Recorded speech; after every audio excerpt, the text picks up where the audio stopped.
Para quem gosta do assunto, ver uma máquina CNC em funcionamento é uma coisa que enche os olhos, principalmente quando a máquina está funcionando bem. Mas quem garante que uma máquina que está funcionando bem hoje não pode apresentar algum problema amanhã? Será que dá para adivinhar, ou melhor, predizer o que vai acontecer com a máquina?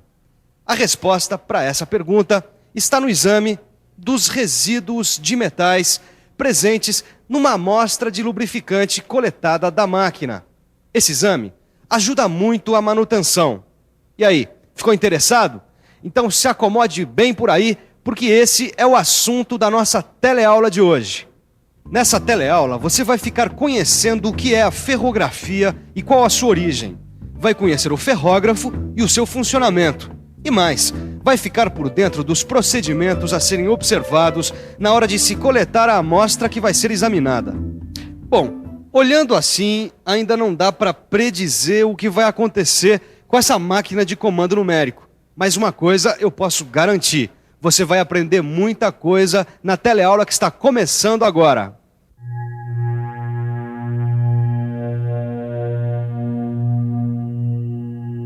Predizer, todo mundo sabe, é antecipar o que vai acontecer no futuro. A ideia da manutenção preditiva é exatamente essa: prever as falhas antes que elas ocorram e assim evitá-las. Isso é possível através de um exame que é feito no óleo lubrificante da máquina que está sendo avaliada. Mas para entender isso direitinho, primeiro é preciso saber o conceito de ferrografia. O lubrificante é um parceiro inseparável da máquina. Entre outras coisas, é um aliado contra o atrito entre as peças. Muito bem, a ferrografia é uma técnica de avaliação das condições mecânicas de uma máquina, que é feita através da quantificação e observação visual das partículas em suspensão no lubrificante. Simplificando, é o seguinte: trata-se de uma avaliação do estado de uma máquina a partir do exame dos resíduos presentes no lubrificante. Essa técnica pode ser empregada na análise de falhas e na avaliação rápida do desempenho de lubrificantes.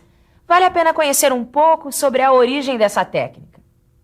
A ferrografia foi descoberta em 1971 por um americano chamado Vernon Westcott e foi desenvolvida com a ajuda de diversos cientistas. O objetivo era quantificar a severidade do desgaste de máquinas, e para isso foram adotados alguns pontos de partida. Primeiro, toda máquina se desgasta antes de falhar. Segundo, o desgaste gera partículas. Terceiro, a quantidade e o tamanho das partículas é diretamente proporcional à severidade do desgaste.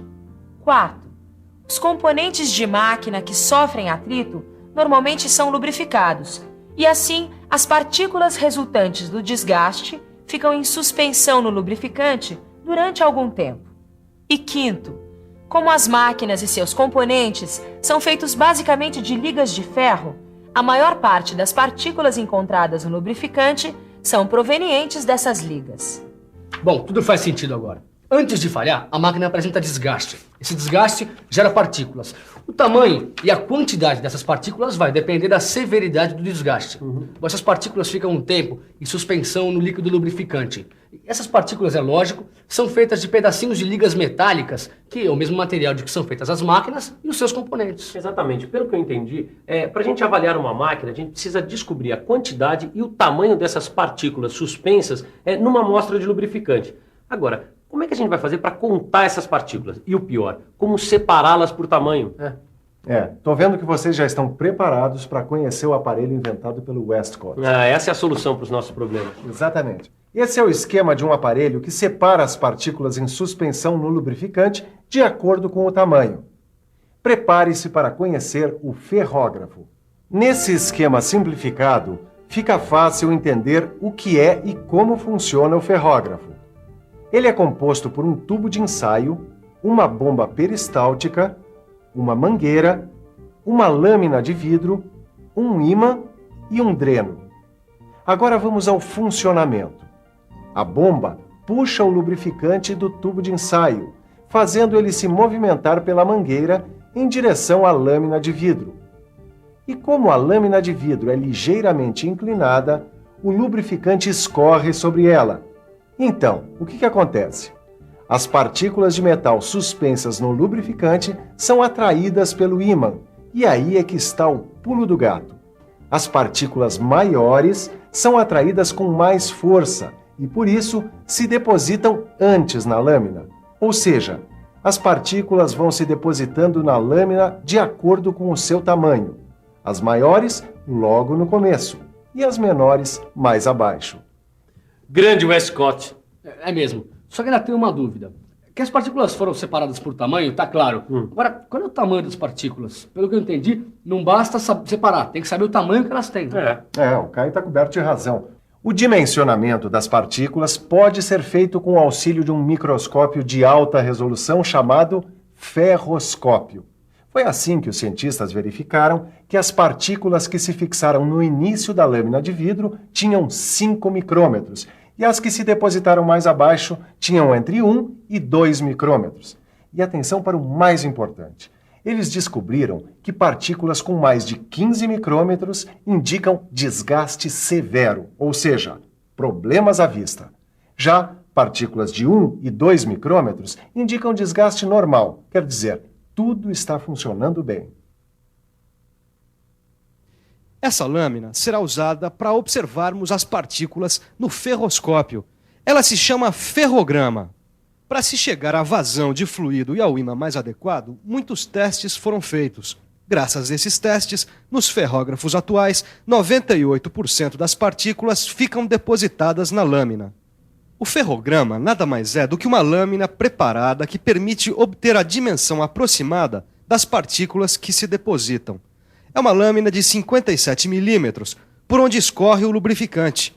A posição em que cada partícula se deposita corresponde a um tamanho aproximado. E o Zé Alfredo aqui, que é técnico nesse assunto, estava me dizendo que o ferrograma é uma espécie de pista deixada pelo desgaste. A gente pode dizer que são as suas impressões digitais. Aqui, o desgaste nada mais é do que o responsável pelo surgimento das partículas. É isso mesmo, Zé? Exatamente. Com o ferrograma é possível descobrir as causas dos desgastes. Se é um deslizamento, fadiga ou excesso de cargas. Cada causa gera uma partícula com formas e cores específicas, como se fossem as impressões digitais do desgaste. Mas não vai ficar achando que a ferrografia ficou por aí, não. Essa técnica foi um passo importante na direção da ferrografia quantitativa. Essa ferrografia quantitativa só se tornou possível devido à evolução do ferrógrafo. O ferrógrafo de leitura direta permite quantificar as partículas grandes e pequenas de forma rápida e segura. O princípio geral é o mesmo. O lubrificante escorre sobre um tubo onde as partículas são atraídas por um ímã.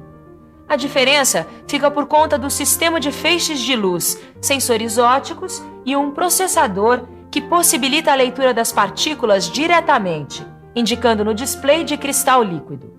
O importante aqui é que o acompanhamento da máquina através dessa ferrografia quantitativa permite a construção de gráficos que funcionam como um exame laboratorial da máquina, como esse que é chamado de gráfico de tendências. Leituras feitas em períodos regulares podem indicar, por exemplo, o crescimento da concentração de partículas maiores, acusando a ocorrência de um desgaste severo, que, como já sabemos, revela uma futura falha. Bom, mas foi falado em causa de desgaste. Como é que se descobrem essas causas? É simples, Tito. Nesse caso, a identificação das causas de desgaste é efetuada através do exame visual das partículas, suas formas, cores e também, é claro, tamanhos e concentração no ferrograma. Tudo via ferroscópio. Peraí. Então quer dizer que através do exame visual das partículas dá para saber se a máquina vai ou não apresentar algum tipo de problema, é isso? Exatamente isso. Olha, as partículas podem ser classificadas e cada tipo de partícula é gerada por determinadas causas. A presença de muitas partículas ferrosas, por exemplo, pode indicar um desgaste severo por deslizamento. Peraí, resumindo tudo, com a ferrografia quantitativa e com a ferrografia analítica, a gente pode predizer qualquer problema que está acontecendo ou que vai acontecer com a máquina? Negativo. Isso é importante. Para fazer uma diagnose precisa da máquina, quer dizer, para ver como ela está funcionando, não basta a ferrografia. Existem outras técnicas de diagnose que complementam a ferrografia, e as principais são a espectrometria, que também é outra forma de avaliar o lubrificante da máquina, e a análise de vibrações, que avalia o comportamento dinâmico dos componentes da máquina. Bom, para ter uma boa amostra de lubrificantes, é preciso levar em consideração algumas informações importantes, como, por exemplo, em que ponto da máquina vai ser coletado o lubrificante. O Zé Alfredo, que entende do assunto, vai explicar isso melhor para a gente. Bom, as partículas que interessam para análise devem ser aquelas recém-produzidas. Por isso, o ponto de coleta deve ser aquele onde há grande quantidade dessas partículas. Por exemplo, a tubulação geral de retorno do lubrificante para o reservatório, a janela de inspeção de reservatório perto da tubulação de descarga, os drenos laterais em reservatórios, o dreno geral de reservatório ou cárteres em região de agitação, ou ainda varetas de nível. Obrigado, Zé Alfredo. Agora você registra aí.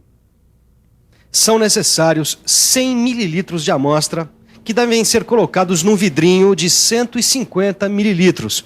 Essa folga de 50 mililitros é fundamental para que possa haver a agitação necessária na hora do exame. Tem outra informação que você acha importante, Zé Alfredo? Tem sim, e muito importante. Se prepare para ver os métodos de coleta. Vamos ver os procedimentos numa máquina com válvula de coleta. A primeira coisa é limpar a região e, na sequência, abrir a válvula, permitindo uma vazão razoável. É bom deixar correr um pouco de lubrificante, 2 ou 3 vezes o volume parado na tubulação. Então enche-se o frasco até o volume indicado. Tira-se o frasco debaixo do fio de lubrificante e aí sim fecha-se a válvula. Muita atenção! A válvula não deve ser aberta ou fechada sobre o frasco nunca. Aí o excesso deve ser descartado, o frasco fechado, limpo e identificado. No caso da necessidade do uso de uma bomba de coleta, deve-se cortar um pedaço de mangueira nova, num tamanho adequado, como você está vendo. Uma ponta de mangueira deve ser mergulhada até a metade do nível do lubrificante, tomando cuidado para não tocar o fundo do recipiente. Aí é só aspirar e seguir o passo a passo já visto. Descarte do excesso, fechamento, limpeza e identificação do frasco. A mangueira usada deve ser descartada. Agora, como fazer a coleta quando o lubrificante está em constante agitação? Você quer saber? Então fique por dentro.